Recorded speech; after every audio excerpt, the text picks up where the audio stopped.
योगेश्वर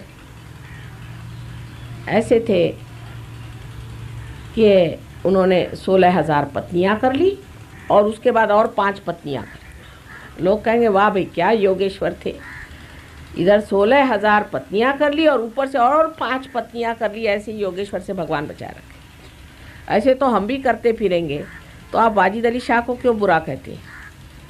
हाँ, आजकल की बुद्धि ऐसी चलेगी, सब समतल सोचते हैं हर एक चीज को।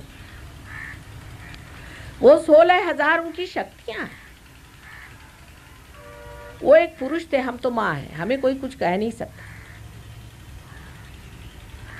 माँ के स्वरूप में कोई भी लांछन हमको लगा नहीं सकता।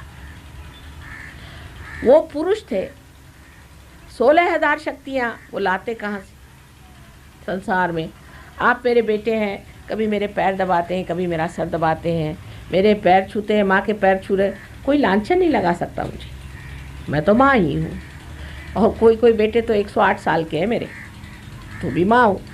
माँ तो माँ ही हुई, माँ तो पवित्र ही होती है, उसको कौन छू सकता है? लेकिन उनकी 16,000 शक्तियों को इस संसार में लाना आसान चीज़ नहीं।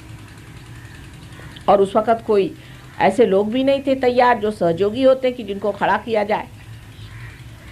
तो उन्होंने 16,000 अपनी शक्तियों को स्त्री रूप में जन्म दिया और एक राजा से कहा कि इनको सबको भगा के ले जाओ और फिर ये नाटक करके, सारा नाटक ही है, और उन 16,000 अपनी शक्तियों को अपने पास ले।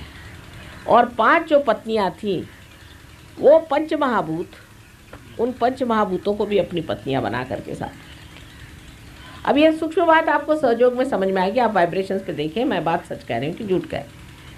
जो जो बात कह रही हूँ इतनी सच है कि उससे आपको वाइब्रेशंस आएंगे। ये 16,000 शक्तियाँ और पंचमहाभूतों को उन्होंने एक ऐसे रूप से अपने पास रखा कि लोग लांछन नहीं लगा सकते थे। अब पत्नी है, पत्नी क्या 16,000 क्या कितनी भी हो, पत्नी है बेचारी। लेकिन उनके लीलामय जीवन के अत्यंत सुंदर सुंदर मधुर मधुर ऐसे क्षण हैं कि जिनका वर्णन नहीं किया जा सकता।